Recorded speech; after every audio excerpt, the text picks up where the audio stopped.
Oh, ho, ho. It's that time of year. We are back. It is the X Pack here. Oh my God, it's the Action Pack here on X's for Show. It's so hard to talk all of a sudden. And we are here to talk about some amazing Bricktackular holiday bringings. I am Nico, and you can find me at Nico Action. That's NICOACTION. And I'm TK. You can find me at TK Elemental. And I'm Kevo, and you can find me at Kevo Rayleigh, and we are here to talk bricks. Let's go. Let's talk bricks. It's a bricky holiday. Thank you, Tori. It's an excellent bow tie indeed, and Kevi of course looks so dapper in it. That's dapper Kevo to the rest of you. But one of the things that I am so excited about is I have so many great memories of, and I'm going to say something that sounds a little spoiled, but not at all, and I'm going to explain it, and I'm sure it is, but my best Christmas toy memories are the toys I didn't ask for. It was never that's not spoiled. That's but cute. I still got toys. It's still it's still an entitlement, but I got this one unbelievable, and I remember it to this day, and I wish I could find it because I would buy it online in a heartbeat, and I would write an entire Game of Thrones thing about it. I got this Fisher Price, I think it was, castle, and it had these turning things and these little turrets and these stairs, and it opened and you could walk up it, and they were that's the one of those toys ever that stands out in my memory that isn't Lego. And so for me, the holidays are surprise gifts from your parents. I don't even remember telling my parents I wanted Lego. I remember one day there was a real faggy Miami looking boat just for me. Just for you. Just for me. And then I did all of the Egyptian sets because there was a really big, let's do really close to Indiana Jones, but not Indiana Jones for a minute in the 90s. How about you guys? Do you guys have memories of Lego and the holidays and how this is an enculturated part of the capitalist society that we're all just sort of fine with? I have one, and it's one of those lots of green acrylic neon space sets. And I have to have been probably 7 or 8. My parents were notoriously bad gift givers. So I love the thing that you said, because I mean, I know your parents and I know how much they love you, and they clearly knew you very well and could get you gifts that would, make you smile. And that, to me, that's the sentiment of that story. It translates very well because we're going to be talking about Lego anyway. But the whole point is they knew you were a little builder boy, and they could get some sweet brick for you to play with, and you would have a very Merry Christmas. My parents were not different kinds of bricks that you were looking forward to that were powdery snow. Oh, sorry. I wish. Oh, that was later. I mean, my parents, as I got older, they understood quite well that I just wanted to be fucked up and left alone. So they nailed it there. But 7 or 8, they did not understand that all I cared about was X-Men and Legend of Zelda. They figured it out eventually, but I do specifically remember that I had really wanted. Do you know the one I'm talking? Every kid had it. That space, it was not it was a space set from a future space thing. It's pre-Bionicle. It was but on the cover of every Lego catalog. Yeah, I mean, it was just very cool, and I distinctly remember it had been out forever. And I was a very spoiled kid, so I got a lot of toys just cause at any time. And I distinctly remember they kept saying no to this one. And my parents had no justification for any rule or thing I wasn't allowed to do. So I was just very confused why any X-Men toy that I was I want Iceman, done. But this one Lego thing, it was just always he's gay now. If they'd known, who knows what would have happened. This one Lego set, it was just always a no, and it was because I was getting it for Christmas that year. So I do remember that. I think that may have been my one and only really Lego Christmas. I still played with a bunch of Lego outside of that, but that's the one that I remember from a Christmas. Kevo, do you have any magical, oh, that's my Lego memories, or are you more of a dream sets you wish they'd make? Where's your brick story? Probably more the latter than the former.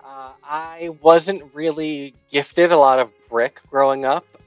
I had an old bucket of mini bricks, just like an assorted. I'm not even sure where they came from. They were probably hand-me-downs from someone because they weren't even any like creative colors. It was all primaries, no green.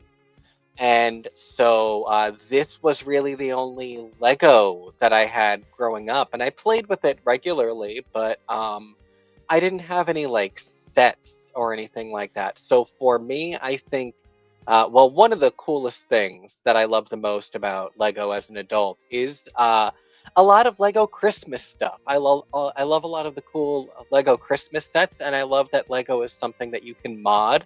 So it's something that you can make a Christmas style, no matter what the set is, if you really want. And I love that. I also love that TK's whole face is my profile picture for some reason. That's fantastic. Um, but yeah, I am probably more sets I would love as an adult now. The Friends sets, those were really cool when they came out. I would love if they would do the Golden Girls sets. That'd be really awesome. I'm a little sad that I missed out on the Doctor Who ones, because those were really cool. And now that we are both a little bit more into Lego, I kind of wish I had that TARDIS set. But as far as the big question that we had on the script for this week, which is what's your dream unmade Lego set? I'd say probably some of my Disney Gargoyles stuff. I would love a really big Gargoyles Castle Lego set. That would be super awesome. I know they've done Gargoyle type minifigs, like with wings and stuff. So I feel like those would be pretty easy to get. But I know that that's probably a pipe dream. Who knows, though? We're entering its 30th anniversary year, and we theoretically have that live action show coming up. So who knows? Who knows? Who knows? Do y'all have any dream sets for yourselves? Oh, I do. I, in fact, do. Of course you do. Of course you do. You know, what I would really love, and it's just not possible for a trillion reasons, but I really would love it if they could make like a Disney World Lego set. Like multiple attractions, you build the individual attractions, you have little people. The scale alone would be cosmically infuriating. The amount of dead space, you know, I would love more realistic dreams, like a Hell's Kitchen-y set. Or, you know, yeah. I could just buy the Sanctum Sanctorum and put female figures in it, and it's suddenly the Designing Women set. So, like, it's just not that big a deal for some of these. But a Disney World set would be pretty cool. Did I accidentally say Sphincter Sanctorum or something? No, it was just funny no matter what. It made me laugh. I can actually quite clearly display my dream set. Oh. Is it an ideas set? It sure is. This is the Brando Sando Cosmere proposed set that has been on Lego Ideas for a while now. While you're at it, would you throw the Golden Girls up there? Yeah, when I go through after I go through this one, I'll find that one. I really appreciate it because I need to know this better because can I tell you, I might be sexually attracted to that purple thing. The Chasm Fiend, yeah. So this is a great idea for a set. I think, as somebody who knows nothing about Lego, this is basically a multi-diorama set of each of, like a scene from each of the worlds that Brandon Sanderson's Cosmere takes place in. And this is a proposed set on Lego Ideas that, like, had so much steam for 2 hours when it was first proposed and got like its immediate first 2 rounds cleared. And then just like all the hype died. And I'm shocked by that just because, like, I mean, his Kickstarter did banger numbers, man. I just got my last box from that yesterday and I wept over it because it's just been such a nice year getting a little Brando Sando treat every month. But anyway, there's the Knights Radiant attacking the Chasm Fiends. And this is from Mistborn. They're using their Mistborn powers. That Oh, fire God. display is great. Oh, this is another Mistborn one, but this is from the future of Mistborn. I love that. This is also from the future of Mistborn on one side, and I was then like, ooh, Edgar Dancer. What an interesting name. Oh. Edge Dancer. That's another Stormlight Archive one. This is a lot of Mistborn stuff. I didn't necessarily realize that. There we go. Here's some other worlds. I just think this is so great.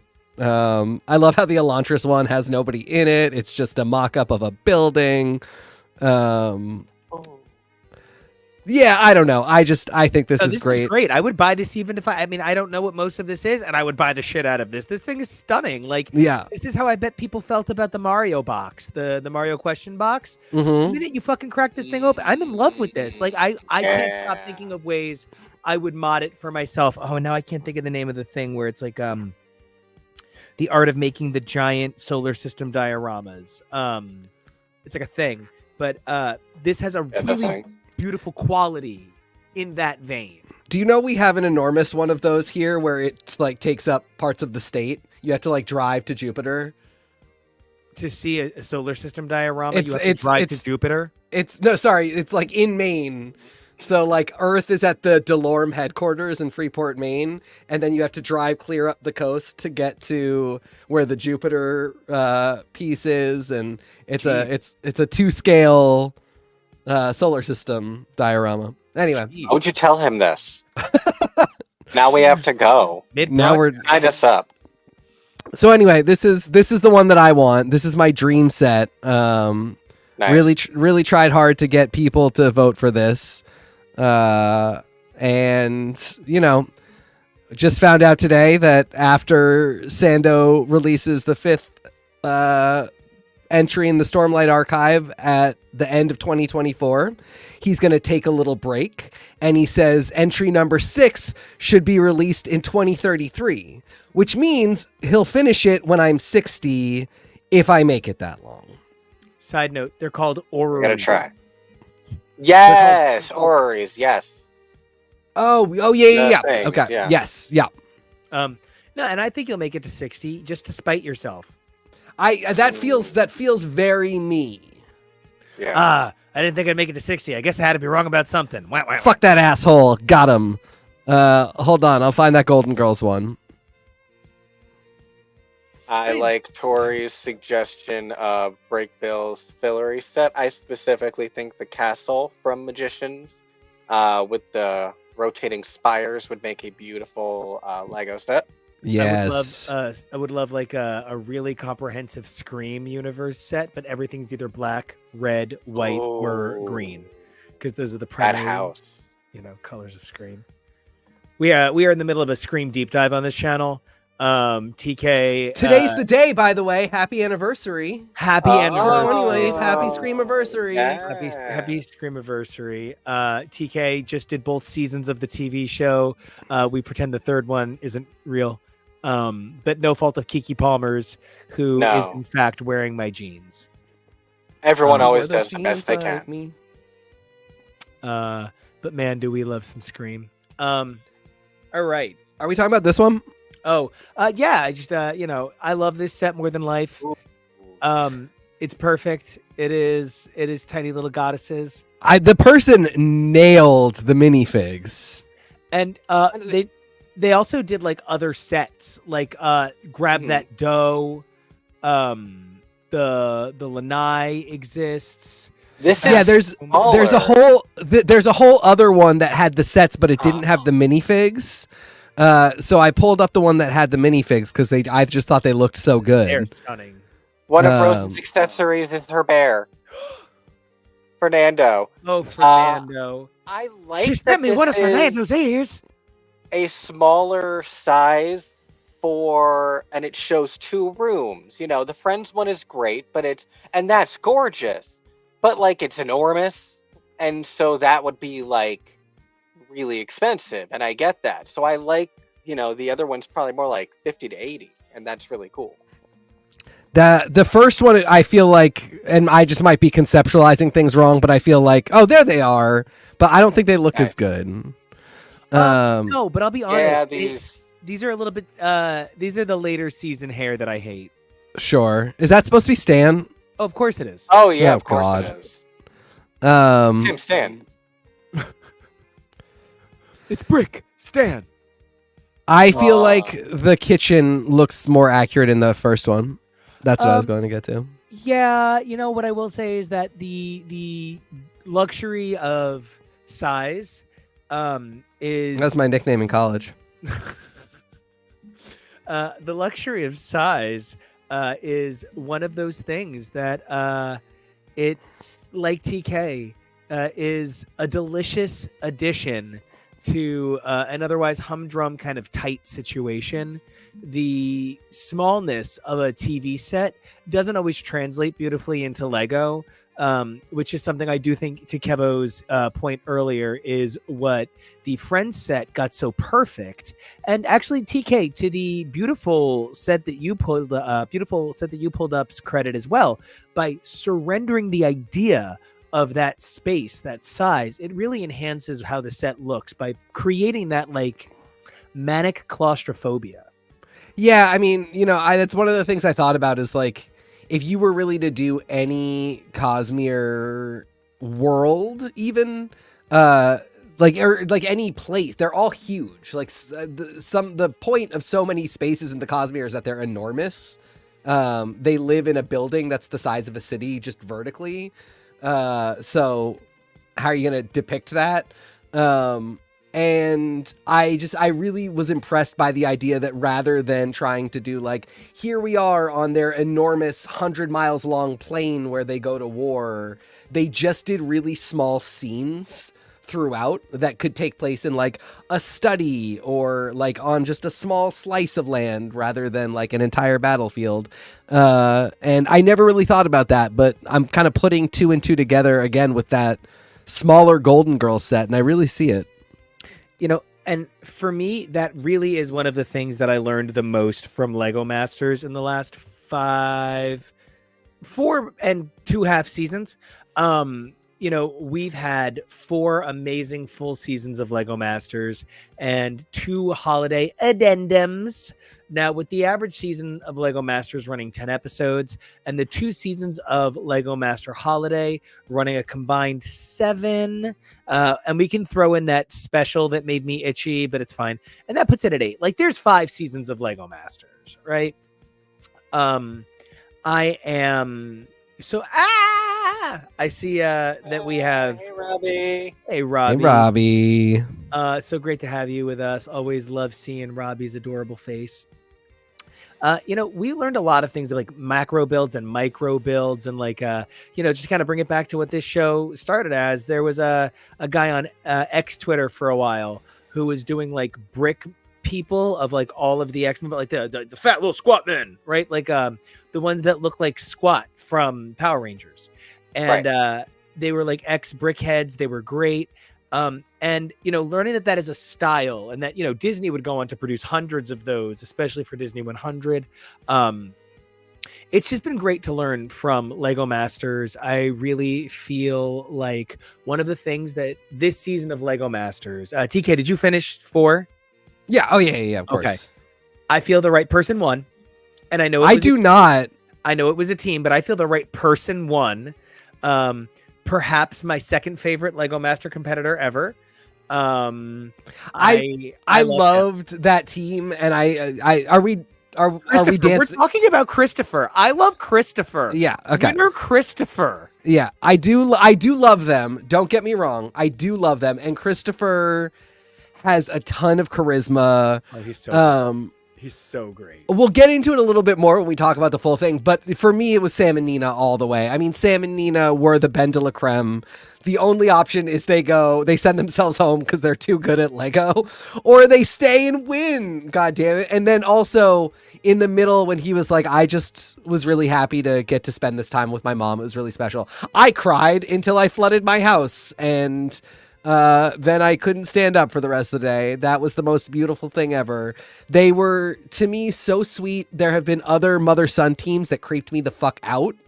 And looking at you, Crime Scene Kitchen. Come on. There have been other family team. We did have another family team who I love, brother sister, another great combo. Oh, Paul and Nalita were like absolute I excellence. loved this season top long. 3, and I would not have been bummed for any of them to win. This was a great top 3 teams, but for me I did think it was Sam and Nina all the way. I was actually a little bit surprised. Wait, do you feel like you had the rug pulled out from under you? That's a reference to earlier in the season, everyone. When some lady came and yelled, "It's Brick!" Yeah, I was a little surprised they did not win, but in no way was I bummed. I didn't feel anybody didn't deserve it. And to Christopher's credit, especially, really played into the show in a way that we'll get into. Previous winners have been a little tough. That first season, the winners were Ozzy and Harriet, which was a little tough. And one of the things that I'd found frustrating throughout the seasons of Lego Master is that I felt like there's a star and then there's a winner. And on a show like Drag Race, that's fine. That's seriously fine. Jinx can win and Alaska can get whatever place because there's going to be all-stars, they have future lives, and drag queens can book shows. But you know what? I've never ever been like walking past like Georgie's on like 9th and seeing that they're like, big brick party, everybody wear small underwear. Like, it's never happened. But I have seen tiny underwear drag party. I mean, yes, on the one hand, yes, absolutely, 100% yes. On the other, I feel like they're getting there. They're getting somewhere. What's her name who came in and yelled, "It's Brick"? Oh my God. To be fair, she was the winner, so it's kind of I'm kind of fighting my own point here.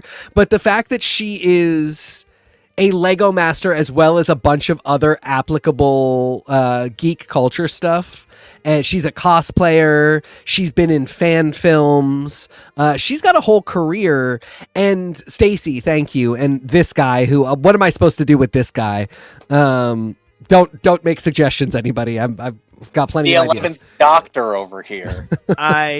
For real though, he is a complicated, as our own version of It Faggots. When you're looking at an It faggot, you know what I mean? Like, it takes an It faggot to call a pick-me gay a pick-me gay. That's what it is. And so we see ourselves in him, and there's reflections we love and reflections that make us very aware of how we'd be on TV. Yeah. And so he was one hell of a competitor. He was exquisite. But we are It gays, so we get it. But Stacy, what a hit, what a knockout. And she's got a whole career going. So I feel like it's possible. They're only on season 4. Drag Race really didn't take off for a few seasons, and maybe even that has a broader appeal. So like, I see this for the Lego Masters. I want this for them. And I feel like there is so much untapped potential for folding Lego into other markets. And it's like not even untapped potential, because we have, the best game in so many franchises is the Lego version of that game. The best movies in some franchises. I have a list of all the best Lego games I've played 1 trillion times. Come on. So like, somehow this all has to be able to come together. But you make the most important point, which is that like, even now, it's coming together for the person that wins, at best only a little bit. And it would be really cool to see that person who doesn't necessarily win the competition, but wins the show and becomes the guy that we all love, who made that build we'll never forget. And like maybe does a voice in the next Lego film or whatever. Or starts an OnlyFans and finds new ways to build. Capitalize. Fans. whatever you do with your life. I actually think it's real great. stamina on that one. Oh, for real stamina. Gay sex joke. Yeah. I really cannot say enough about how I actually kind of think it is cool. I think that you get into what you get into and you find your happiness where you find your happiness, and nobody needs to define it for you. And so that there is a contestant who has gone on to take his love of flexing on screen to a new level. That's great. I will say I'm looking over the winners. I'm looking at season 2. I almost called it series 2. I guess I'm in a Doctor Who place. Looking at season 2, and Zach and Wayne were a little robbed for me. I loved Zach and Wayne, so that was a little tough. I will admit, as a guy who loves to sing and wants to be loved for his creativity in kind of I'm a really cool science teacher kind of way. I am not and never been a science teacher. I really wanted to both be and slap Boone from season 1 at all times. Because of course he gave us "We're building with bricks now," which is like one of those highlight moments of the whole show. We saw the music teachers. I forget their name, but they were such great competitors. Unfortunately they didn't go very far, but they did in spirit. From this season, we saw attempts to recreate it, and then gorgeously, needlessly gorgeous Dave, it turns out now, like Boone, works for Lego. So there is something to be said for being the it brick on the show. You might even just be asked to move to Danskland and do European brick things. I was actually shocked to discover that one of the contestants was working for Lego. 2. Who was the other one? Boone. Which one was Boone? Boone is the singing guy from season 1. No, I mean, during the Bricktackular. Oh, yeah, that threw me off as well. Only Conflict of interest. It was all for fun. But me and Marshawn Lynch were very upset about this. Yeah, I mean, yes, it was just a weird thing for a moment.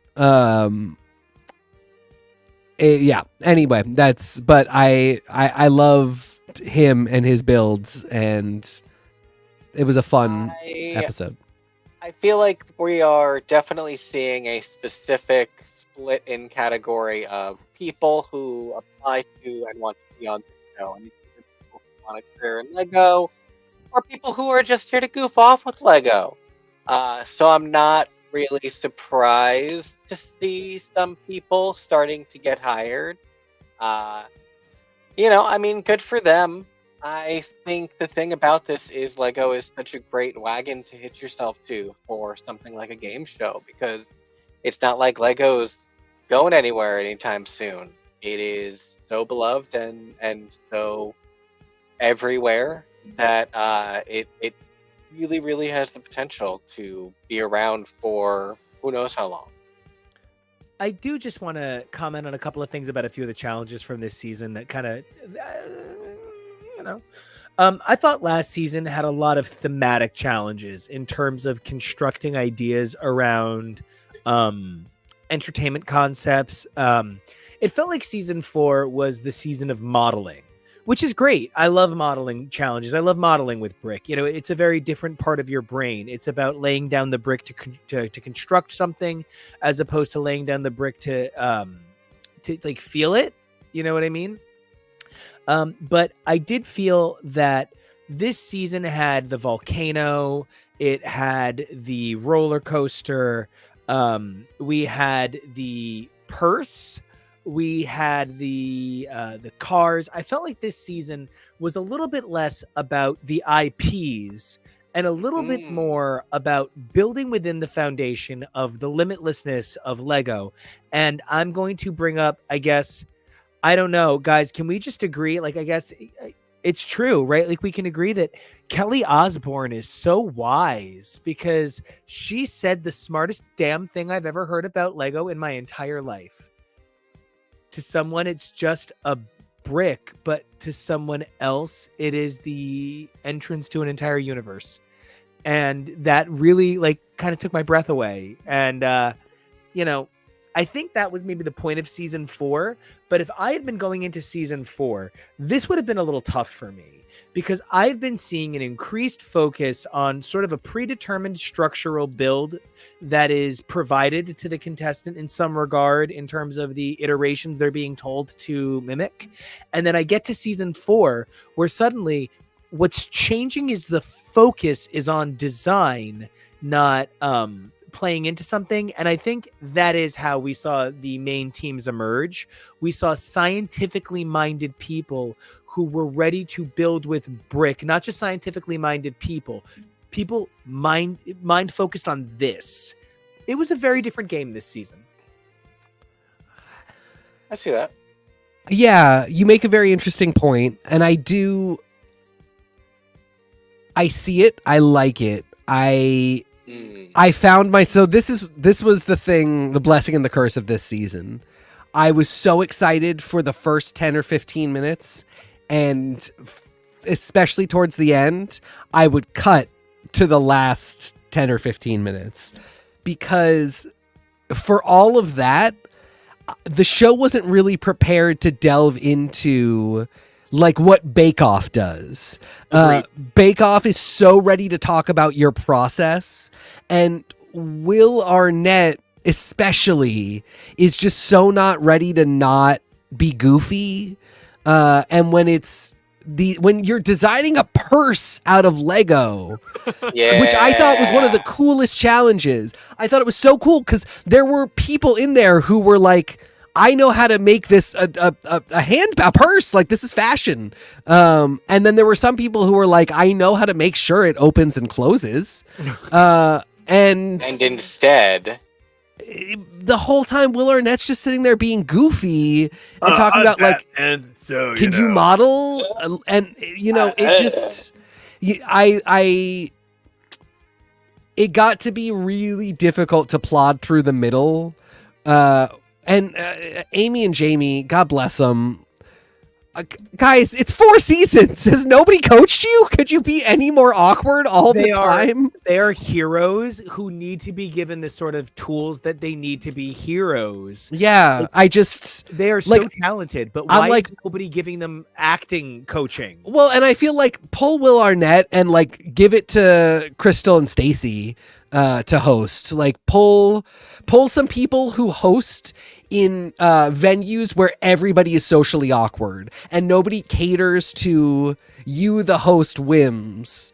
And you just kind of have to wing it and make good TV out of what's there. Like that Stacy immediately gave like, I'm ready for this to be horrible and I will participate at a 10, which will, and it kind of needs that from a host if it's going to do this thing where it's really conceptual builds with people who aren't necessarily very entertaining, but are really smart and interesting to listen to.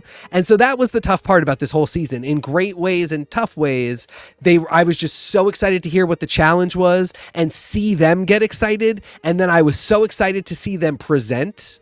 But in the middle, I was just like, I can't cringe anymore today. My body hurts. I also just want to say that anybody who knows me, I think Jamie is like so adorable. He's very adorable. He is very my type. And I think Amy is such a talented, well put together, confident woman. She never lets the fact that she's a woman working in Lego, because men are always looking for reasons to tear women in male arenas down. And men think that, gameplay belongs to men, but it belongs to everybody.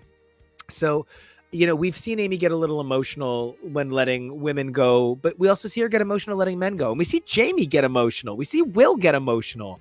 I just think they're two such excellent people.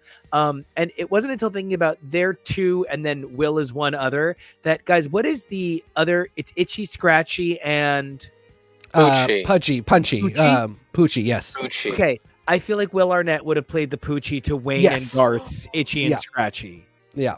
Oh, wow. In like the Never Made Third. Yes. In like 1998, he would have been the Poochie to their Itchy and Scratchy just before Arrested Development.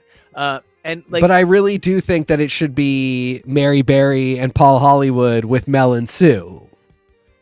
on Lego Masters. Yeah, like I'm saying, like we've got Mary Berry and Paul Hollywood here, and we've got to ditch Poochie and get a Melon Sue in. Did you guys know that now, these days, Poochie is really excited now that he's retired from playing Mr. Peanut Butter on BoJack Horseman. That would have been a really good reference. So I was gonna say horsing around, but I'm getting my references. So I think the last thing I want to say before we move on to the holiday special, where I actually, Cyborg, I see your question and I have an answer for it that relates to this season. I bookmarked it for that. I loved this cast. I loved these builds. I mean, I actually always hate the final build. I always hate the final build.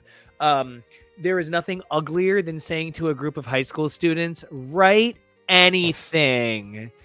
Everything is vaguely creepy and sexual and angry at your dad in German. It's awful. I don't have to come for me on television, sir.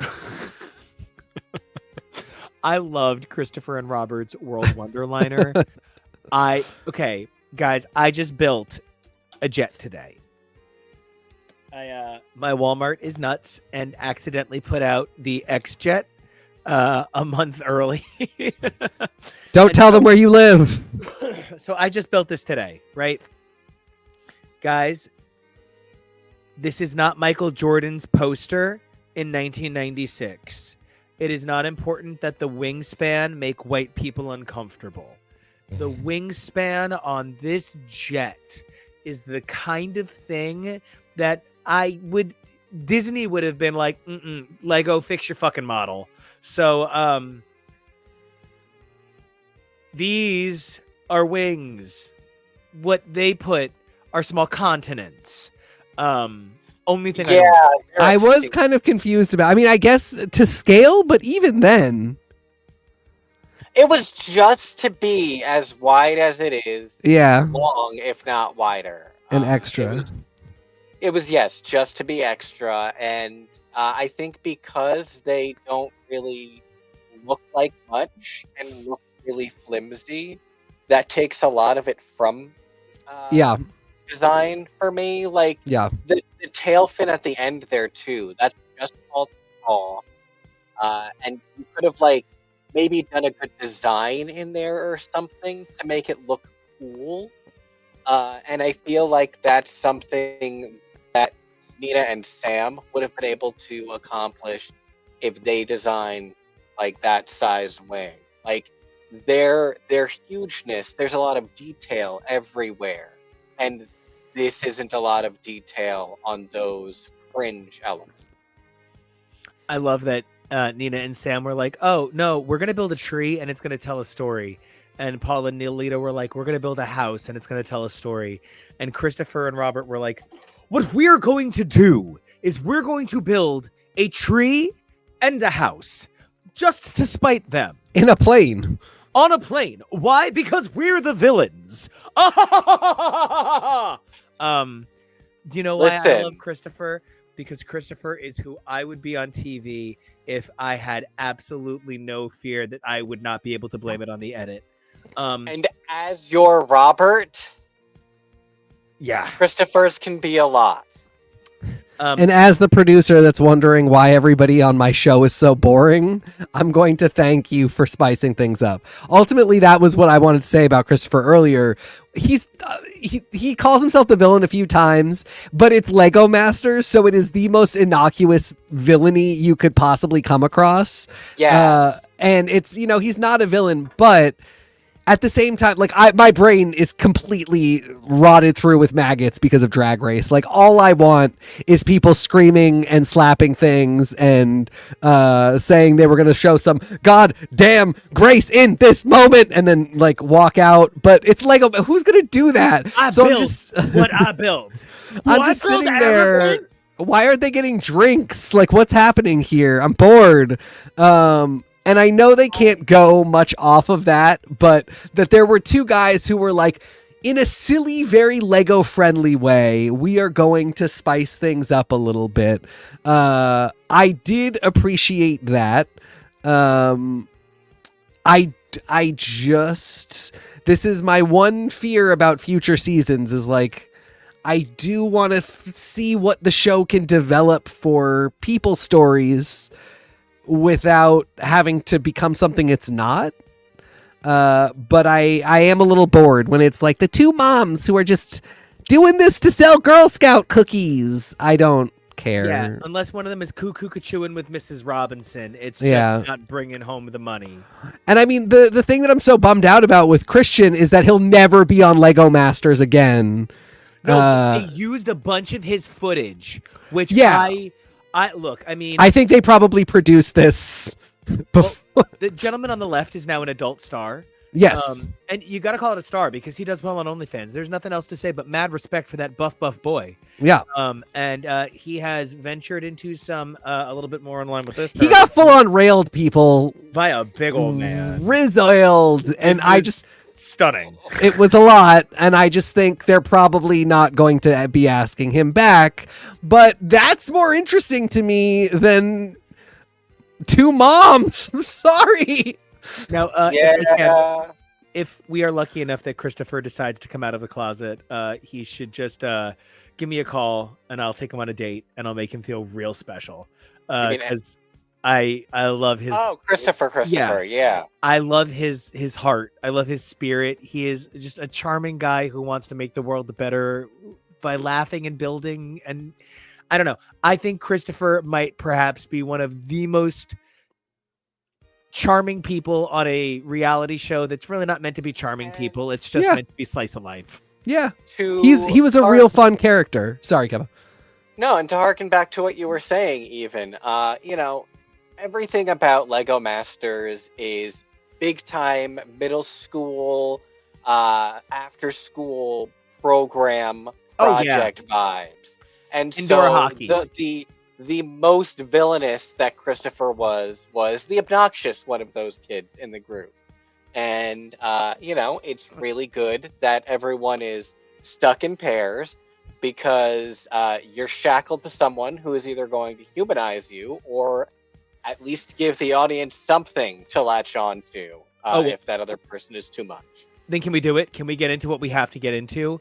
I want to talk about what is easily, I had a very bad season with my favorite TV show of all time this past year. I was betrayed by how absolutely atrocious this last season of Project Runway was. You had Karasan on TV, and that was not my favorite hour of television every week. I don't know what you did wrong. But Celebrity Brickmasters last year had the absolute love of my life, my literal dream MILF, Cheryl Hines, the most perfect TV mom in the history of the universe. Like, literally takes my breath away. She cracks me up every time she speaks. And of course, the wonderful Leslie Jordan, who, terrible Rest loss. in peace. Right. I honestly can't remember who is standing next to Growing Pains, but and I feel terrible because I keep thinking that it's the young woman is Tina Majorino, but I know she's not. No, she's sure fucking not. But I enjoyed season 1 because the gentleman who was paired with Cheryl Hines had been a season favorite. Now, season 3 had a divisive twist in that they very suddenly brought in 2 very popular YouTube builders out of nowhere. And it felt very much like it was a COVID thing. Like maybe they had been originally picked, couldn't make it, got cleared. And then it was just like, what do? We want them. They have followings. So I was very happy to see him recompete. It was Finesse Mitchell. Finesse Mitchell, thank you. That is exactly who it was. Fuck. Yeah. Thank you. I was so happy to see him compete that when ultimately this year, Ben of Poppy and Ben. Now, Poppy is not a fun, crazy character played by a young ingenue. It's an actual grandfather because this show is legit and goes hard. Poppy's osteoporosis osteoparalyzed him, and so he wasn't allowed to finish the season. I'm being silly, but it was actually really sad because, we'd rooted for Poppy and Ben, but the show handled it in the most I guess he's not going to make it to book club kind of way possible. They fumbled the ball pretty bad. So we were really excited to see Ben come back. And then we realized that we had just confused adorably sexy twinks. And it was actually Caleb, one of the adorable twins from season 2. I had to not say twinks. Twins from season 2. These kids were great. Like legitimately, they were some of the sweetest brothers I've ever seen on television. You can see that, yeah, 100%. 100%. But let me tell you. When they had to be eliminated, we even were like, oh, he probably will come back for Holiday the way Dom did. We just assumed. Yeah. And so then when we saw him very quickly in the commercial, we were like, oh, great. There he is. It's just, this is what every single white boy who plays with Lego looks like. But man, did they pair him correctly. Oh my God. That was not one for Christmas. That was literally the hottest pairing in television history. Was he in love with her? Yes. I mean, I don't think he was, but like the way he looked at her like she was the fucking sun and moon. He made great television with Nene. Like, this was one of the most dynamic pairings I have ever seen celebrity in person. And I've now watched 10 episodes of Snake Oil, so I've seen Darius Rucker. That's Hootie.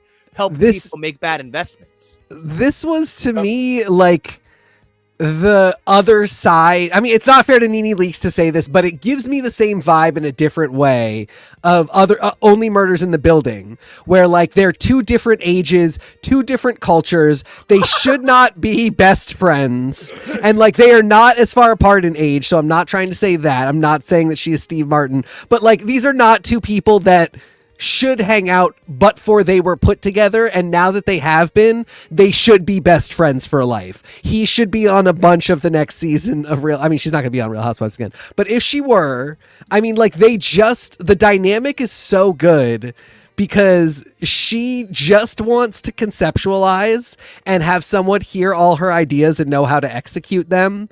With her coming in with like last minute tinges of genius.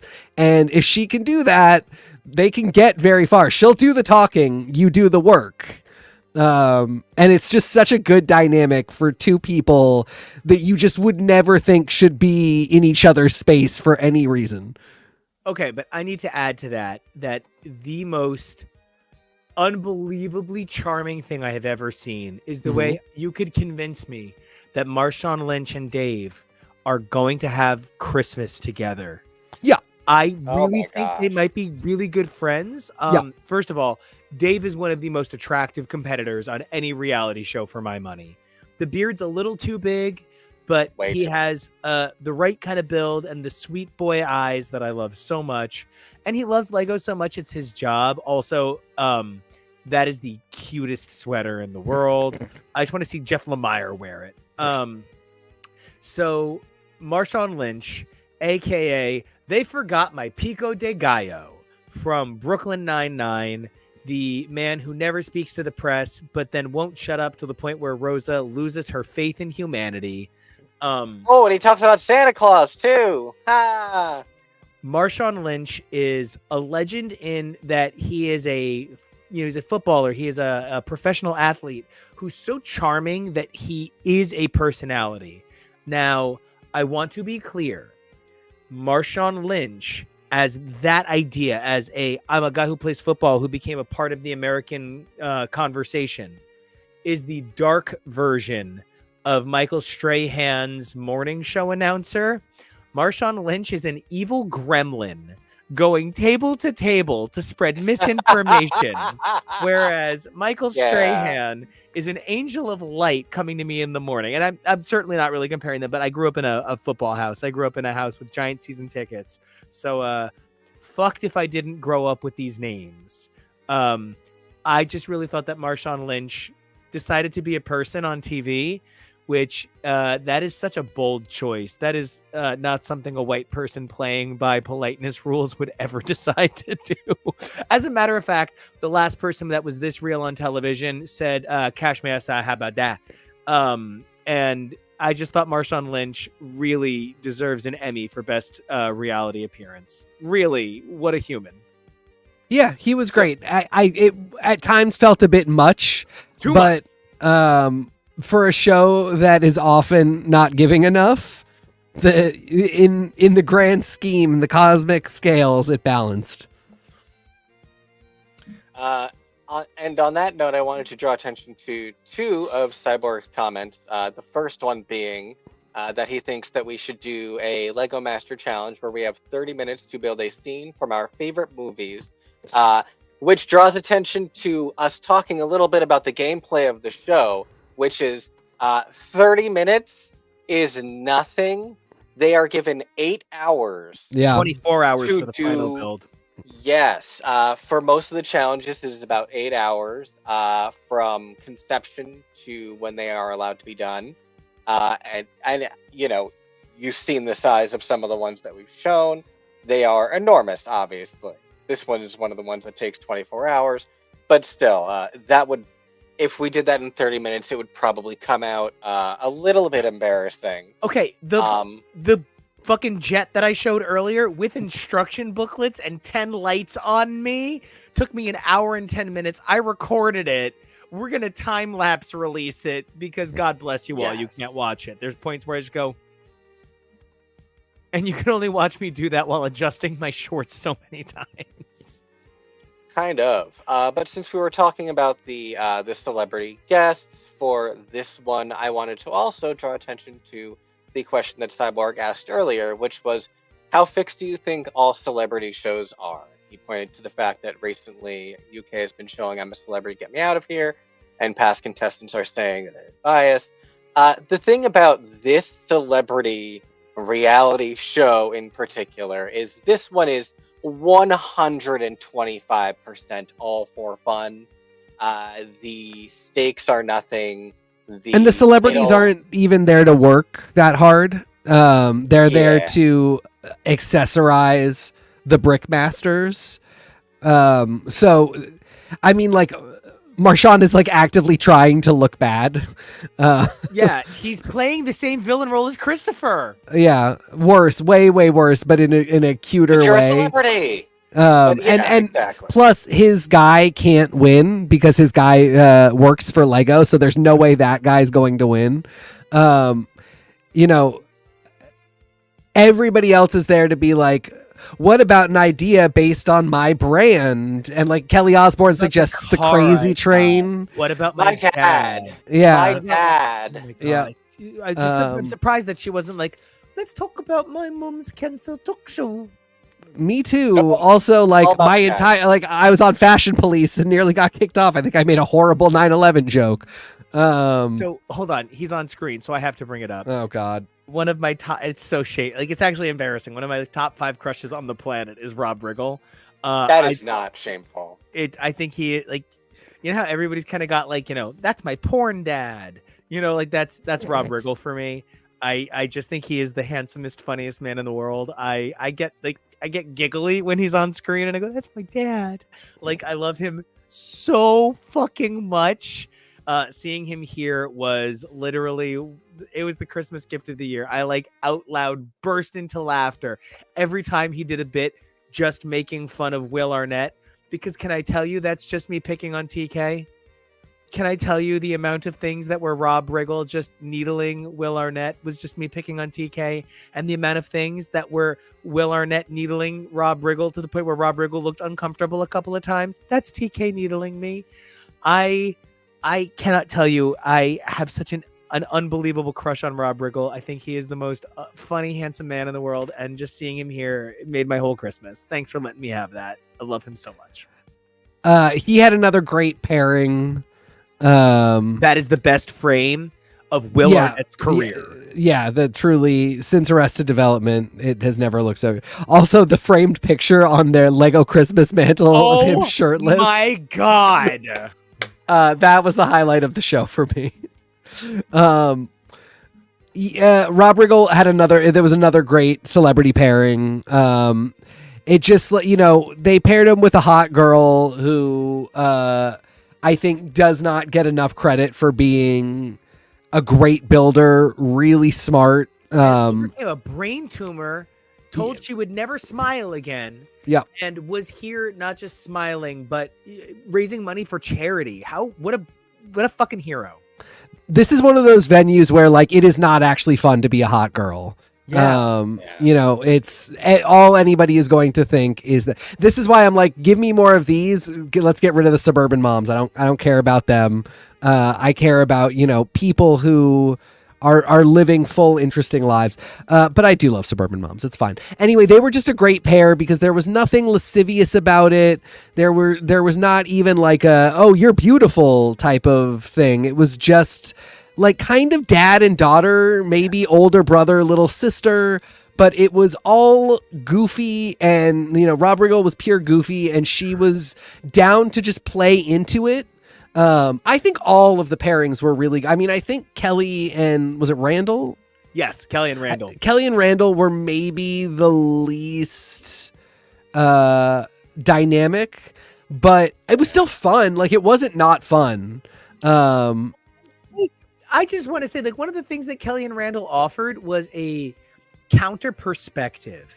Randall was quiet the way I would say Wayne was in terms of his built in season 3, in terms of the way he built into the challenge. Yeah. It's about finding the best way to express the challenge with his ideas. And it's not that Kelly wasn't energetic, but like she even said, you know, my brother loves building with Lego. I'm here to raise money for charity and here to support a creator. And so when they had that moment where Will comes over to them and is like, I mean, you're not gonna, but if you guys were to win the trophy, who would get it? And she was like, hey, Will, I think it should go to him. And he was like, no, I mean, I think it should go to you. And she was like, oh, that's a really good Osborne's impression. It's a really good Osborne's impression. Stop encouraging him. We didn't say accurate. We just said it was really good. Okay. I just thought it was the sweetest thing because one of the things that it reminded me is that like, and it's so stupid, but like, one time I had the pleasure, the honor of operating as a security guard for the day to a minor-ish celebrity from the show Teen Wolf. And one of the things that was really special was I said, you know, I'm a writer and I'm in the guild and like I'm an up and coming guy. And like, you know, little would she know that a couple years later, the book I was telling her about and like it would meet me a guy who would help me win a GLAAD award. But one of the things that was really exciting was she just spoke to me like I was her equal. She never was like, oh, well, I've been to the Emmys. Where have you been? She was just like, yeah, man, we're both in this struggle and you know exactly what I've been through. And there was something that was like the holidays about this particular group of people, this particular group of celebrities. I'll admit, one of the things that I do notice when I watch a lot of my celebrity shows is the number of, let's go with stand-up comedians that appear on these programs where no one's heard of you unless you have been at the Stress Factory at 2:30 in the morning. Stress Factory is our local comedy club. So the thing that I walk away from this group of celebrities with is none of them are slouches. It's actually something I think of when I look at a celebrity. Do they have real estate holdings? Okay, well, then they're not a celebrity anymore. They're actually like a wealthy-ish person. Like they're an entrepreneur in a different way. Kelly Osbourne owns multiple companies and was frankly born into wealth. Marshawn Lynch was at one point making more than $1 million a game. Nene Leakes is one of the biggest brand ambassadors in the world. And Rob Riggle is one of those guys for whom the royalty checks are actual kingdom. And like it is a pretty decent group of celebrities here. I mean, nobody's Helen Mirren, but you know, other than Helen Mirren, who is? So I was just really happy. I don't know. Judi Dench. I almost said Meryl Streep. So you know, and so I think the thing I'm trying to say is like I don't have a lot of things in this world that like I can say to my parents, hey, you know what is like an actually innocent thing that brings me a lot of joy? Lego. I don't have a lot of things like that. And often I have to be like, hey guys, I love this thing. Could you do me a favor? I'm going to send you a video of a drag queen doing some really awesome stuff, but can we just fast forward through where she swallows jizz? Like I have to like make all of these apologies. And this is something where I don't really make apologies. I just have to make, allowances for that. Not You got to every prepare people for what they're going to see. I have to be like, hey guys, you're not going to love this part, but you'll love the rest of it. There isn't a moment of LEGO Masters I can't share with anybody. Even my Grinchiest friends, when they watch LEGO Masters, their heart swells a couple of brick sizes that day. So, I don't know whether it was the unbelievable chemistry between each performer or each celebrity, they're performing, let's be honest, each performer and their LEGO Brickmaster counterpart, or it was the way that the Brickmasters and Will felt really excited to be here. You were saying before that they needed a little bit more coaching. I don't think they got coaching for this, but I think they were just told, hey guys, have a good celebrity time. This is for charity. And, the only other thing I want to add to the thing you mentioned, Kevo, to Cyborg earlier, where Cyborg asked about how fixed things are. This was a really great example. In season 3's Celebrity Bricktackular, which ultimately was the final 3 episodes of that season, each normal length. They gave each celebrity a win, and then the 4th celebrity was just given the money. Here this season, there were 4 episodes across 2 nights, which, by the way, Hulu, you literally smushed them all together. Yeah, Shameful. that was weird. It was really weird because they were 2 episodes. They didn't even cut them as 2 90-minute episodes. It was 4 episodes, 2 smushed together. Anyway, that was odd. It was a very poor job to shape that together, unfortunately. But yeah. One of the big things that I'm walking away from this whole thing with last year, there being three episodes, 3 winners, the 4th given the money. This season, there were 4 episodes, 3 winners again, and they gave the 4th celebrity the money anyway. That means that LEGO was willing to pay $50,000 to charity this season, no matter what. They didn't make that decision on it. Anytime anybody's like, oh, the spirit moved. Yeah, when they filmed this March 23rd, the spirit fucking moved them. Hey, no. Christmas is in your heart. They go into this with a bottom line and the checks signed. It's just really nice that this year they didn't just up the episode count. They upped the prize money because they have to know what they're giving away when they go in. And that made me pretty happy.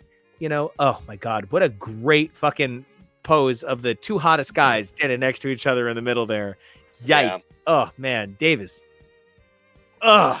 So guys, how did you feel about Celebrity Holiday Bricktackular Season 2, really Season 4 addendum? I think one of the things about this show as a whole, Celebrity Holiday Hootenanny Brickstravaganza, is that the winner doesn't really matter because it's all for charity. So it's all just here for a good time. And, the reason that I didn't get screen caps of any of the builds or any of the challenges, really, except for this cute shot of the candy cane drop, is because the fun is just watching the builds and seeing how they come out and seeing how everyone does. And that's what you're really sitting down for, is just to watch some fun LEGO builds with celebrities that you might enjoy with all of these fun holiday trappings. And it does a really good job of that. I had a lot of fun. I still sort of had the I really want to see what the challenge is, and then I really want to see what they do with it, but in the middle is not my fave. It's a little more my fave when it's celebrities, and the dynamic is a little more, hey, let me play with you, contestant. Let's do a little fun thing. I know now that I would watch Nene Leakes and Marshawn Lynch fix up houses. Yeah. Rob Riggle, doing the this 4 celebrities. Yeah, this is a solid group. Yeah, I would watch their home makeover show. Yeah, they should hang. And the fact that it's former contestants playing with them really helps too. Yeah. Because then you're like, oh, that person, what's the update on them? Yep. And again, Nini and Caleb, that is a unique combo for life. If I would have kept her number I would have kept his number if I were her. TK, I want to say something like actually like a little self-effacing for a moment, but also really honest. As a result of anyone who knows me understands that I think satire is the best form of love. And I think Desperate Housewives is the single greatest satire of the American experience possible. Maybe next to The Simpsons, which is the most perfect satire ever written. And so when the whole experience of the Real Housewives saga came out, I avoided all of it. In fact, I actually thought for a few years that the Kardashians had been Real Housewives at some point. It had to be all straightened out for me by gays that were like, you literally can't put it in me if you don't know this stuff. And so I missed out on the Nene Leakes revolution, and I came into her as a game show contestant. She was appearing on one of the greatest revival game shows of all time. Everybody should check out To Tell the Truth with Anthony Anderson. Yes. Match Game with Alec Baldwin. Who You had seen her as Ross before that, though, right? No. I could not do Glee at all because Rachel, anybody who needs to understand how this happened, I'm literally serious. People have literally said to me, you understand that when I watch Glee, Rachel Berry is just you in high school, to the point where it reminds me that I used to hate you, right? And like it is December 20th. Nico has only actually been a Gleek for about 3 months. Truly. Before that, he saw the first season and had to watch the first 4 of season 2 and had to quit entirely and never went back. I went back and left. I can't believe I've let you lecture me about Glee, and I'd seen more of it than you up until 3 months ago. Oh, there's a lot of things that he's lectured you on that you've let him that you don't even know. So, oh Lord, please, I know that's always on us. I've read Ennui and Antigone 3 times. I've never read another book in my entire life. So you had seen her on game shows. I didn't understand. This woman is actually like a survivor story. She's an overcomer. I did not realize that Nene Leakes is actually like I did some research after this. She's a hugely charitable person, and something that you've shown me is the crazy of reality TV with things like Mary Crosby. But I grew up a daytime soaps guy, and so the love of my life as a kid. If you guys think that I'm horny for Rob Riggle, you guys should hear me talk about Lisa Rinna, and you should hear him talk about Lisa Rinna. And so Jonah had to explain to me that he does not know that she's an actress, and can you explain to me a little bit more about Nene Leakes? Because all I know about her is she is actually a humongously charitable person with an unbelievable number of product placement things. So the thing is, what you say about Desperate Housewives, because of the 2005 writer strike back. I mean, we're cycling all over again. So just the next few years are gonna be fucking wild. But after the 2005 writer strike, it's gonna be really big again. We had no content. And this was before streaming content, so it had to be for cable. And this is when things like the Housewives started to come out. It's when things like the Kardashians started to come out. Some of them had been around before and more stuff came after, but there was a time in which reality TV could be produced quickly and didn't require the same contracts. And these shows came to be. And so when you talk about how Desperate Housewives is kind of satire and commentary on the American condition, the American experience, the Housewives are the kind of all the way over on the other side of the dial of that same idea, in that they are giving you real people, but then it is, of course, so structured and so not real. So it's almost rather than the audience saying, I'm going to go watch the stupidest story ever told. The audience knowingly is like, I'm going to go watch the stupidest thing that ever truly did happen and is totally real. Wink, wink. And the girls who get it are It the happened, one. I promise. I definitely did. I saw it. The cameras were there, so it had to have happened. Who would act on a television? That's insane. They said it's the Real Housewives, you fool. It says real right in the title. It happened in Duh. a real house. So, it starts in Jersey with people like Teresa Giudice and Bethany Frank, prostitution horses. Where did Countess come in? Countess Luann is New York. Ugh, that's one of the, so I feel so bad saying it this way, but my parents are like straight Bronx. They are just absolutely New York. So my parents are sort of like, look, you live in New Jersey, but can you just tell people you're from New York so we can be a little less embarrassed? So sometimes when you say like, oh, those are the Jersey ones, and then you say the one that I'm like, oh no, I get her. She's cool. And she's from New York. I'm like, yeah. I mean, and there's a lot of crossover. But so that was all. I mean, Jersey, which was the first one, was all white ladies, and there was, they were very Italian. There's 7 white women in all of New Jersey. What are you saying? I know, and this was a different time too. But they were all white ladies. They were Italian or Jewish. It was a lot of country club shenanigans. And then all New very York, Short Hills.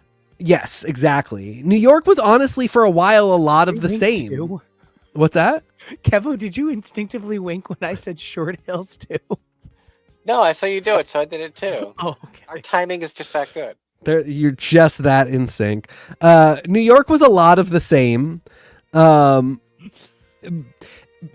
Beverly Hills is just another planet. I mean, Beverly Hills, again, like a lot of white ladies, but like that's where Lisa Rinna comes in, and Kristen Davidson, both of whom are on Days of Our Lives and are acting like they are on Days of Our Lives, because why would you not?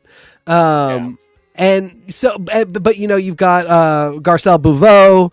I swear to God, if anything could get me to watch a Real Housewives, Garcelle Bouveau, like that's getting Meryl right. Streep, I forgot. Yeah. Jet Crown, that's brilliant. And it's real because Kathy Hilton is on there. Somebody asked who was on Desperate Housewives, so I'm just. It was Terry Hatcher. Yes, Cyborg. It was Terry Hatcher. Yes. Star Trek's Terry Hatcher was on Desperate Housewives. Yes. So you have a woman like Kathy Hilton, who is a very real person, who is also the whole time kind of rehabbing her image because Paris is about to really be old enough to start talking about how she was basically abused and her parents facilitated it. Which has been a lot of Kathy's mission these past few years, is just being like, no, I'm great. Why would you think I'm a horrible person who put her daughter through an awful wilderness program? Anyway, setting all that aside, we then have Atlanta, and Atlanta is all basically black women. And it becomes like the franchise now really does like represent so many different American experiences. We come up from Atlanta and we have Potomac, which is hilarious to me because I was born in Potomac, Maryland. And when I lived in Potomac, there were no black people in the area that we lived in. It was all wealthy white people. It was all mansions. Potomac is wealthy black people now. Like that is like literally 100 exactly. And that's all it is on Real Housewives of Potomac, which is so great. It was such an interesting change to see. And so and you do have like Salt Lake City, which is sort of a mixed bag, but that's where we get Barry Crosby, one of my favorite, most insane contestants. But anyway, Nene Leakes was on in Atlanta, and I think always had aspirations. She to me is kind of like the Alyssa Edwards. Obviously there's no contestants in Real Housewives, but she was such a personality, and she was never there to be the best Real Housewife. She was there because this was the first step in Nene Leakes taking the world by storm. You know, she had some of the best quotable moments. I mean, I think the one that everybody has heard in some capacity is, you know, I walked in and they had a white refrigerator. No, not a white refrigerator, honey. Let's go out and get you a house. And you know that she went on to do Glee, like a show where immediately you saw that she could do the exact same thing that Jane Lynch was doing. She might not be able to do everything that Jane Lynch does in an acting. She maybe couldn't do Best in Show. Maybe she could. I don't know. But when she got on the Glee set, every time Sue Sylvester comes on and says something really funny and mean as a older white lady, Nene Leakes can come on and tell Sam that he has a fish mouth in the funniest way possible. And it's just a different version of the same thing that meets the same energy at all times. I just need to say that TK is the sexy version of the Grinch at all times. He is always whatever, like the John Cena, but like sexy comic book nerd version. Oh, is it because I don't have any Christmas stuff on? I need to put my Yama Claws on sometime when we're doing this. It's my only piece of Christmas clothing. Well, and you know, generally, I have to be honest, as a guy who, when we, you know, began to operate in the same space, you know, before we were a family, before, you know, you were a part of my heart forever, you know, you were not a Christmas guy. No. You have made so much room for so much Christmas in your life. No. You are the Grinch at the end of the movie, if anything. Yeah. Without the enlarged heart, hopefully, because why does nobody talk about getting him to a hospital? Anyway, Nene Leakes, it's, you know, her time is just starting, and I loved this for her. I mean, this is like, I think this is just like kind of a cute little side trip for her, but I really did see so much. Like, I hadn't seen her in anything in a while, just because she doesn't cross over into a lot of the stuff that I do. She's done a lot of like, let's take down Andy Cohen and the reality TV business right now. Tear, which I love. Go for it, girl. But her dynamic with Caleb, man, that like, she's somebody who has dynamics with people, and you constantly want to see like, who could we pair her up with that she's just going to be awesome and make that other person shine. You know, I think that means that Nene Leakes and I have in common that we both only want to see Andy Cohen face down in a bathhouse. So, I don't want that. I do just want to say that the thing... He didn't say with you. He said with Nene. Oh, that's so much hotter. The other thing I want to say that this season of LEGO Masters and LEGO Masters Holiday Bricktaccular had going for it is that both of them already had follow-up seasons prepared. As a matter of fact, before LEGO Masters had aired its second episode of the season, they had already picked up season 5 and another season of Holiday Bricktaccular, and I believe there was already a pre-option on season 6. LEGO Masters is one of those things that just kind of prints money for the LEGO company. That first couple of years, it was impossible to go to Target without seeing As Seen on LEGO Masters. And knowing that, I'm going to be honest, I'm going to buy Christopher's set. I am like head over heels for this guy. But like, I'm dying to know what actually comes out. Yes, that more than anything. Can you guys imagine this sort of like, you know, like, hold on, just to be like that guy for a minute. This is what? This is like 350 pieces. Like, what? You have the box. Yeah, I do actually. Hold on. I'm like, wait, look at it and guess. Oh my god. This is 359 pieces. I'm a king. Dang. Nice. I built it in an hour, so it was about that's how I did the math. I know my bricks per minute. So this was about 350 pieces. God help me. What is Eric holding? So that's supposed to be one of the projectiles, but I've decided instead it is electromagnetic energy. And who else is on the ship with him? It felt weird that we weren't there, so I put Cable and Deadpool on it. Okay. Wait, is that the okay? So this is my these are my customized Cable and Deadpool figures. They are super great. They did not come with the set. What came with the set actually was this. Honestly, I bought it for two things. I bought it for this Magneto, which is the love of my goddamn life. Look how long that hair is. Oh my gosh. And anybody who knows what a faggot I am for these capes understands that I will spend an extraordinary amount of money for a soft cape. Ooh, is it fabric? It is. But it's actually the one whole Ooh. fabric, so it's not the deluxe one that like. So one time I got a Scarlet Witch cape and I sobbed uncontrollably for about 6 minutes because it had the 2 pinholes in the back. So it comes with my 4th official Wolverine. Boyfriends. With my first ever Scott Summers with hair. Very excited about that. Ooh. And then the actual whole reason. I mean, I spent. I'm gonna be honest. I spent $85 on this because that is how much it costs. If you're asking me if I would have spent $85 for one part of it, yes. My number 3 X-Men of all time came in this, and she was worth every penny. I can't think of.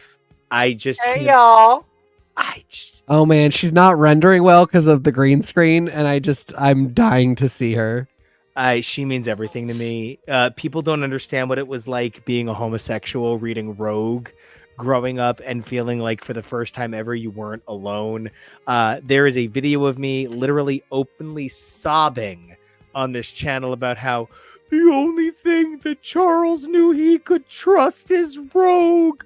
Oh yeah, during Fall of X when she fucked Moira up. That's great. I have always felt that way.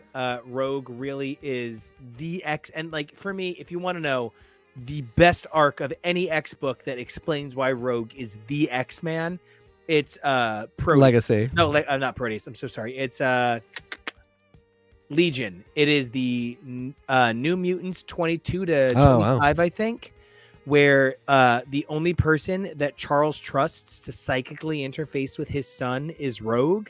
She absorbs Charles' powers and then interfaces with Legion. It is Claremont making a definitive statement that Rogue is basically Phoenix. It is so good. It is 1985. We were so lucky. That was purposely like trailing off in quietness so that somebody else would start talking. Well, that was beautiful. I'm excited to see Christopher's jet set. Christopher and Robert, because come on, it's Robert's too. I hope they're a couple. They did some like neck hug that is at least we both might have some coding. I'm gonna put my money on not, but I am so excited to see Instagram pictures from their trip to Denmark and promises of great things to come. And then like 3 years from now, some jet that you build stuff on. I hope it's not 3 years from now. I hope it's like in the next year and a half because I don't know how long it takes to prototype and build these things, so I was just making a guess. But I really wonder about the shelf life of the ability to promote the 2023 winner in 2026. Ooh, yeah. Yeah, totally. Really good point. Now, okay. I hope that next year's celebrities kind of remain this happy about Lego.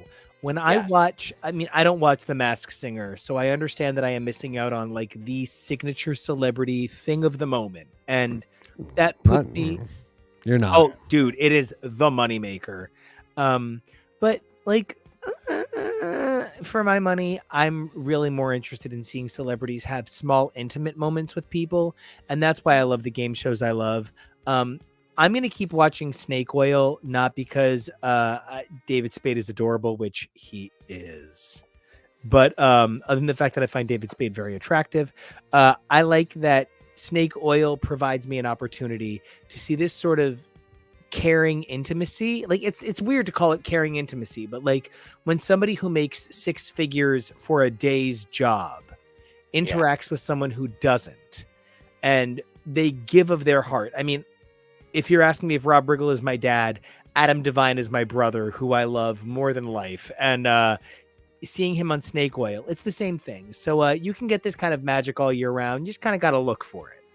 Snake Oil also creates an interesting narrative with this now, because he appeared twice on Snake Oil with a broken leg. And so when was that filmed? Around his appearance here on LEGO Masters. What is the timeline on the broken leg here, Rob? What the fuck is the Masked Chef? I've never heard of the Masked Chef. I've heard of the Masked Dancer in the UK. Heather Morris won, and everyone in the UK was like, "Who is this?" And TK, she was sad. TK, can we watch this immediately? Maybe. It seems like. Hold on. What's happening here? I don't know. We'll look into this. Everybody, calm down. Everyone in I love Masked as much as very music eyes wide is shut. cooking shows. I only wish that people would have to do cooking shows naked, wearing sexy masks. But health violations. Also, the number of I've tried to cook shirtless and just an apron and be sexy. The number of nipple bacon grease burns I have had has definitely turned me off to cooking naked ever again. It's not worth it. It's real. But speaking of what I was saying with you can get this energy all year round. We cover a number of shows where we sort of see these celebrities kind of do this weird dance between charity and interacting to continue their brand. One of the things that made LEGO Masters so unique was that none of these people were interested in furthering their brand. Marshawn Lynch literally does not care if you like him. Kelly Osbourne has certainly never been once concerned with popularity. She's Kelly Osbourne. This is the least watched thing that Nene Leakes did all year. And, this is just one of 6,000 things that Rob Riggle added to his IMDb this year. I'm very grateful for LEGO Masters, and I'm grateful for this, the Celebrity Spectacular. And I just hope that next year it continues that magic. Any last thoughts on LEGO Masters before we do a quick wrap up? No, I mean, this was a whole lot of fun. I think maybe if you feel like you don't want to sit through a season of the show, but like the idea, this is a really solid 4 episodes, 2 90-minute episodes that you could sit through and enjoy. That gives you kind of everything that you're going to get from a LEGO Master cycle of challenges and winners without a bunch of the fluff and much lower stakes. So, definitely check it out. I kind of wish it had been broken up into the 4 episodes that it I agree. is. I even get dropping it all in 2 nights as an event because, that gets more people being able to watch it faster. I even sort of get bunching them because that makes it easier to plop kids in front of without having to hit next episode or something maybe. I don't know. But I would have liked if they could have been split proper. We'll see what happens next year. What is the math on last year we had 3 episodes, this year we have 4. What's the multiplier? Are we going to get 6, 10, 20 episodes of LEGO Holiday? Yeah. This reminds me, I really miss, what was it? Making It, and then they did a really cool holiday season of Making It. Personally, I'm a Making It classic guy. Don't get me started on Andy Samberg, but him and Maya Rudolph, Making It might be coming back. I'll check. Wow, man, they did a holiday season of that was just so magical, and I would really love to see that energy continued. But speaking of Lego and how much I love Lego, TK, you brought up the Lego video game line a little bit earlier. I lost maybe 100 hours of my life to the first Lego Harry Potter game on 3DS, and then I think it might have been DS actually, and then the second one, and then all the Star Wars. But I have ultimately found myself a little bit more of a superhero Lego guy. I have played the hell out of some Marvel Avengers, Marvel Superheroes 1 and 2. And because the Switch was offering it for, I almost thought I was being punked by my Switch. The Switch offered me DC Supervillains for $4.99 and then another $3.99 for all of the DLCs. And the more I thought about it, I had actually seen that deal a number of times. So definitely keep your eyes out in the Switch store for some of these unbelievable deals. But I just wanted to run through some of my favorite Lego superhero games for a moment. Kevo, I believe you have some very special images. Yes. You just made a different request as well, so I'm trying to decide which one I should be doing first. Oh gosh, what other request did I make? Song. I just got your message. Sorry, I'm getting up your images now. Sorry. Oh my gosh, I'm so sorry. No, that was just No, like it's at the okay. end, we should just promote the fact that we've actually been opening the Lego Marvel Advent Calendar day by day for 24 days across the month of December. There have been some unbelievable segments in there, including one very special interaction between TK's two special guys, me and Jake, that I am just gay bones over. And I have really enjoyed releasing that unbelievable series of shorts. We sat down, we did an hour of it together, and had a great time with it. And I really recommend that you check out some of those videos. They kind of run all straight through in our shorts. So if you start on one, you can get through all of them. And all I want to say to you guys is, it's a jetpack! It turns out I get really excited watching other people open Lego. It's Candy Spelling's gift wrapping room. I evidently have an emotional breakdown when anybody opens a Lego box. So You're just a very emotional gentleman, and that's a good thing. Real talk. So Real Kevin, talk. Yes. since I've clarified what the jetpack request was, do you have those images ready? Yes. This started everything. Batman the video game. It's a little silly, but man, They're all a little silly. Oh no, What's but the point of them? I grew up a Batman kid, but my Batman collection was destroyed by a horrible flood, and so I stopped collecting Batman, but I kept playing the games. Obviously, the Arkham trilogy is considered the real high point of superhero gaming, and you should definitely check it out on the Switch. No, but the Switch port does have that beautiful Kevin Conroy tribute, which I can't speak highly enough about. But Lego Batman 1, 2, and 3 is Beyond Gotham, I think. I played these 650 million times. I played them till I fucking broke them. I think these games might have been some of my favorite things I've ever done in my life. Like, actually, not being silly. Batman the Long Halloween convinced me to be a storyteller, and these games convinced me that I wanted to be a game developer, and then I found out you have to understand vector stuff, and so we got over that real fast. But the second Batman game, DC Superheroes, would go on to inspire a number of other DC games later on. Keva, whatever you load as the next image, I'm ready to talk about. I'm going by whatever you're saying. I'm putting up whatever you're talking about on the Oh my fly. god, then please bring up DC Villain Superheroes. I'm sorry, DC Super Villains. It's actually just a superhero game. There's nothing about this that, you can't get everything you're looking for from the heroes. I was up at like 1 a.m. playing on my Switch, playing some Theatrhythm, because if you can't sleep, just play some Final Fantasy rhythm games. And they were really like, it's $8.99 for everything, and you even get the Batman the Animated Series special pack. And I was like, ugh. But then I'm supporting gays. Kevin Conroy, of course, one of the most recognizable Batman ever, was an out and proud gay man who was a really big force for making sure that the queer struggle was never forgotten. And it's just really special that so many games went out of their way to incorporate him in the last 10, 15 years and make sure that his legacy was never forgotten. DC Supervillains did it well before he passed with a special DLC pack centered around the Batman the Animated Series. And I just think that's pretty cool. TK, have you ever actually played any of the DC Lego games, or is this one of those, like, I have to like poke you, you'll watch videos and you'll tell me what you think?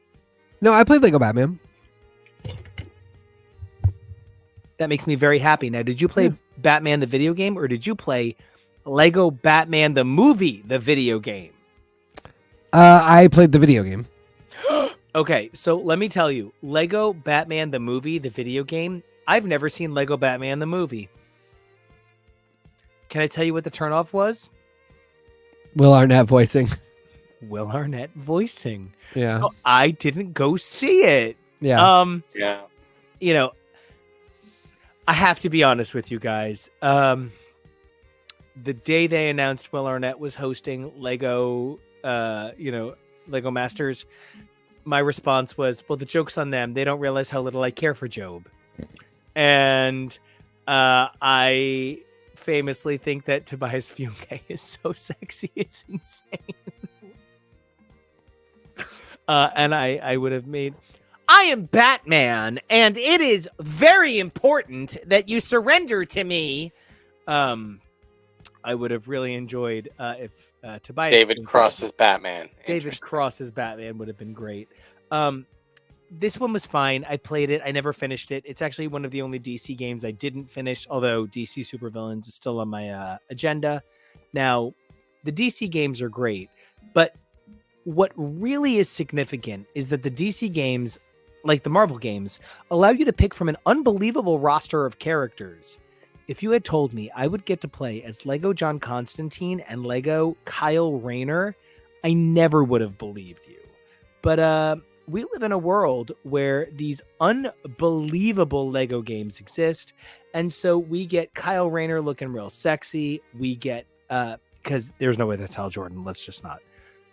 And, one of the things that I think is really charming is that while that is genuinely a pretty accurate, iteration of John Constantine, TK, I feel like you perhaps know the Constantine movie a little better than the comics, and that's still recognizably Constantine to you. Like the Keanu Reeves one? Yeah. I do know that one better than the comics. I Yeah. don't think it's recognizably. I mean, I know the one in the comics well enough to say that that's the one from the comics. I like the Keanu Reeves one as a movie. Well, I just mean that like you can connect the two ideas that like, Sure. oh, that's that thing that's also Keanu Reeves. Sure. Just, one of the things that I think is really complicated is when you're trying to compare the film version to the comic version of some things like Ego, the Living Planet. I don't think people see a big smiling planet and think, oh, yeah, that's totally Kurt Russell. You know what I mean? So I do think that the Hellblazer to Hellblazer is a little bit easier comparison. But frankly, for me, the Marvel games are where the money's at. Marvel Superheroes #1. Ultimately, not a great game as a result of the growth from Marvel Superhero #2, and Marvel Avengers was ultimately eclipsed by the massiveness of Marvel Superheroes #2. Marvel Superheroes #2 boasts like 398 characters. I think that's more than these two games combined. Lego Marvel Superheroes #2 is focused on exploring the idea of the multiverse existing as one big continent made of multiple time cities. One of the things that this allowed for was an unbelievable number of iterations. Not only did you get the excitement of Captain Britain, you got multiple Captain Britain variant costumes. The idea that with Lego, you can express so many ideas in comicdom, in fandom, that for me really is the magic of Lego. That's why I said that. It's so funny that it's a Kelly Osbourne quote when the other quote from her, this, mini series is, I don't play with Lego. That's my brother. Just that she said, think about the magic that one brick can bring somebody. Think about the way that it can unlock somebody's imagination. That really is for me what these Lego video games so completely exemplify. The idea that Lego allows you to imprint a general idea, a little bit more like Season 3, an IP onto these brick formats that we so easily recognize. There's not that much that really separates the Rocket from the Groot, from the Spider-Gwen, from the Miguel, from either one of these Bryans. But we recognize the ways that they're so different because these video games, as well as, of course, the minifigs themselves, have shown us that iterations of characters come down to these minor details, which, somewhere out there, Brickmaster Amy is clapping for me for saying the minor details.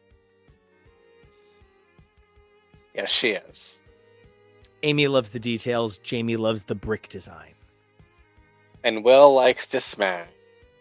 I love when they let me blow stuff up. That's what I do. I'm Lego Batman. TK, have you had any experience with these Lego Marvel games? Yep. Played a ton of the first one because you could play as Scott and Jean and Logan. Did not play nearly as much as this one because you could not. Because you could not play as any X-Men. No, you can play as Wolverine. You cannot play as any X-Men, and you're playing Wolverine as an Avenger when you play this game. This is the height of the Fox embargo. This is when Disney really thinks that they might salt the earth with the X-Men. But look, they have some sort of cowboy Captain America, so it's all fine, and you don't have to worry. All of your precious Marvel characters are here. Well, had I known what I know now, I probably would have gotten a little more into it. I like a lot more of these characters, having been on this show and done a lot more exploration. But I mean, I still played a bunch of it, just not nearly as much. I played a lot of the original Lego Marvel superheroes. Because that's all I need is Jean. Like, Scott's a bonus. If I can play Jean, I will put hours into a game. Did not play Avengers. If you're gonna tell me there's 5-6 great Marvel characters to play as, it's never gonna be these guys. So didn't super care about this one. But both Lego Marvel Superheroes games are fantastic. I just was bitter about the X situation. Kevo, I see that Cyborg brings up that there was a Doctor Who Lego game, and unfortunately, I did miss out on all of that incredible Doctor Who Dimensions Lego material. Kevo, had you been interested in diving into this? Was it my reluctance, or was this just one that was kind of like hard for you to like make that connection at the time? I know that something you recently completed is your Power Rangers Fisher-Price collection. No shame. It's beautiful. No, they're adorable things. I think they were, I don't know what they were. Not Hasbro. Maybe Hasbro, but they were like this cute stylized set from like 13 years ago, where they only released the 5 Rangers with the Green Ranger and Alpha, and not the Pink Ranger in the US. And so, it's crazy the way that, things like toy and brick collecting can be difficult with different releases. I've never really gotten the whole Lego video game thing. I think it's amazing that it is such a craze and that people love it so much that there's like television specials. There's so many Star Wars Lego specials. It's crazy. But I've never really understood anything about the Lego game corner of the Lego universe, and I just think it's so wild that it is another part of it, that Lego by itself is such a sustaining entity, and then now there's this part as well. One of the things that I think the most about Lego is that because it is such an imprintable idea, I never would have imagined The Office, Friends, or BTS having sets in 2023. But, here we are. Okay, real talk. Do I love BTS enough to get the BTS set? No. But do I feel that my personal family of Legos deserve the BTS Dynamite set? Yes. Since we're here, I'm just going to quickly reintroduce my Lego family, and then we can leave. Oh my God. Don't have them ready or anything. I don't have them ready or anything. So obviously, we start with me. Hold on. There you go. We start with me. Hey, what's up? Nice. We go to the adorable Kevy, who is dressed as only Kevy would be, right? He carries a backpack. Me too. Oh, TK, you're muted. So if you're telling adorable jokes, they're getting lost. Here is, of course, the unbelievably handsome TK. It actually really looks like him. If you knew him, you would really appreciate this, right? It is 1000% TK. Here is a serious contributor, Jonah. You can tell because of the abnormal amount of facial hair, right? Hey, I'm a brick. Hey, I'm Jonah. I'm Brick.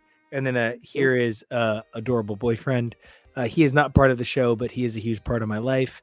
And I'm Brick. you can tell it's him because the eyebrow is kind of presumptuous. So Never seen him in a tie though.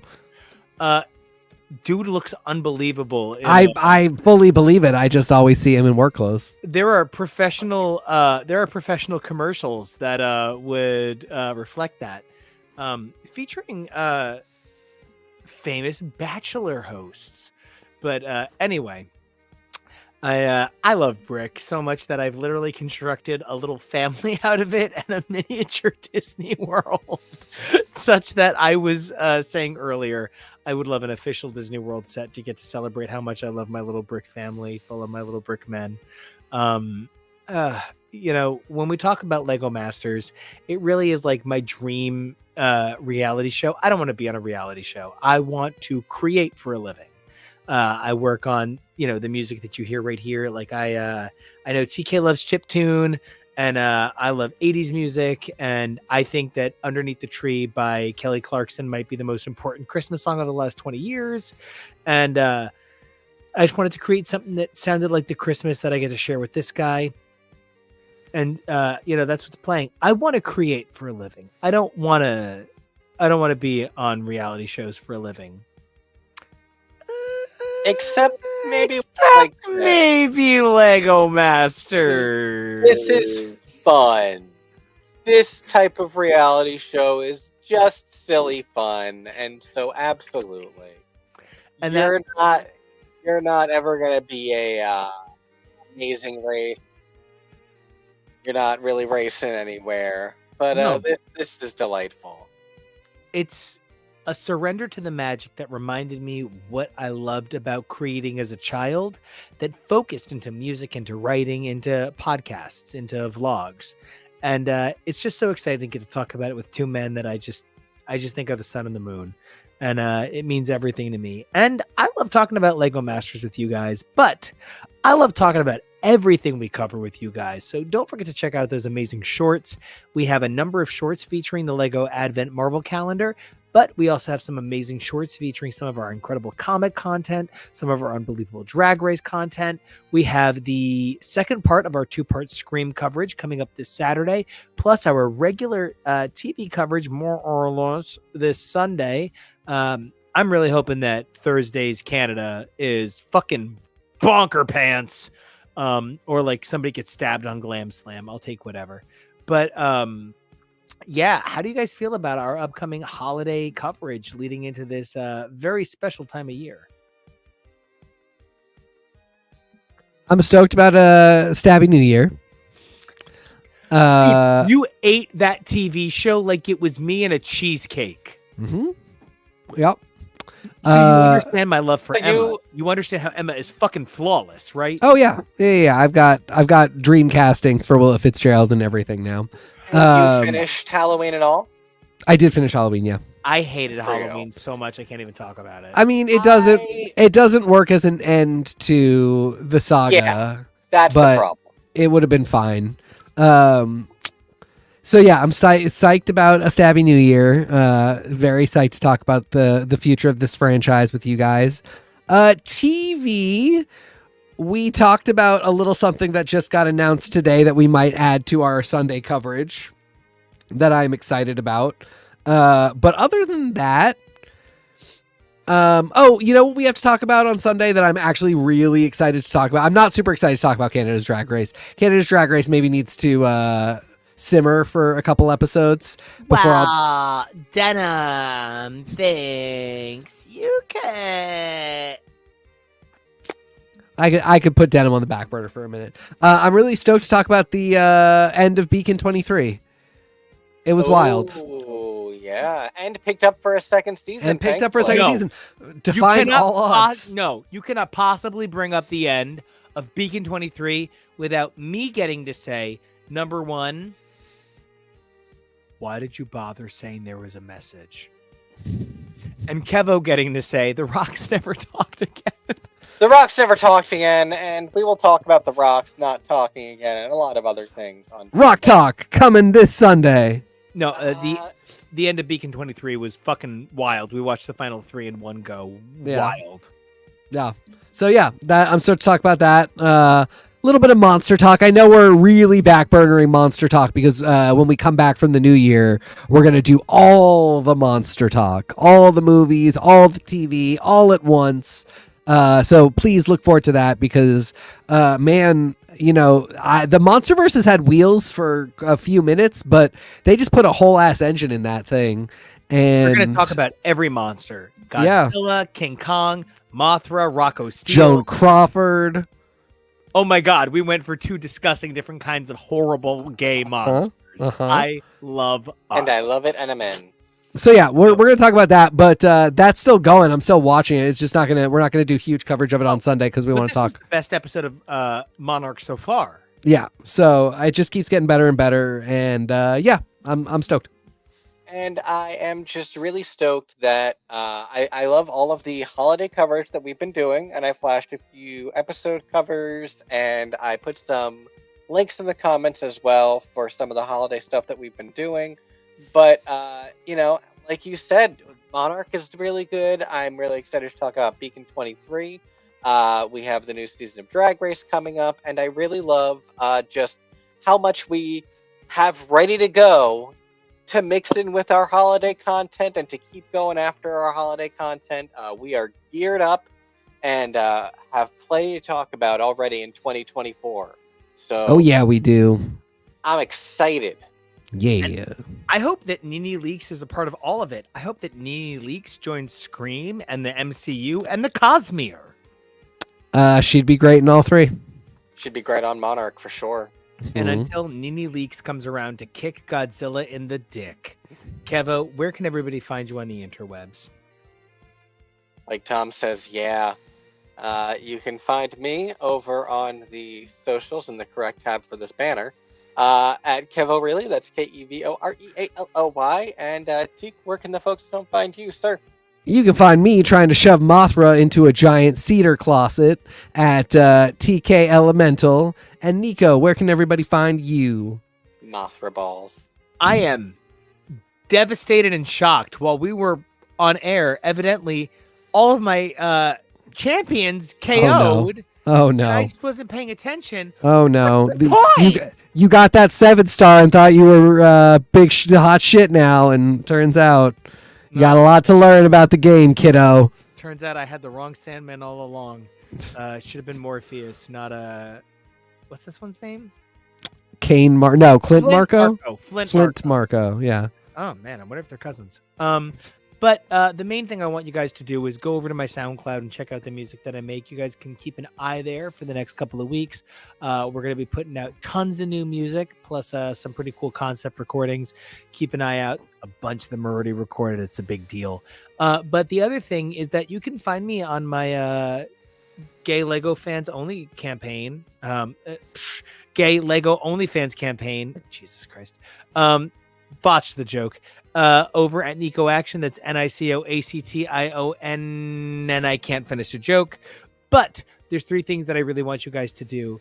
It is number 1, be a cute brick Kevo. It is oh my god, I held up TK. It's number 1, be a cute brick Kev. Fuck, get out of here. Good night. Bye. Good night. We love you. Okay. We love. Yes. Stay safe, be brave, evolve daily. Bye.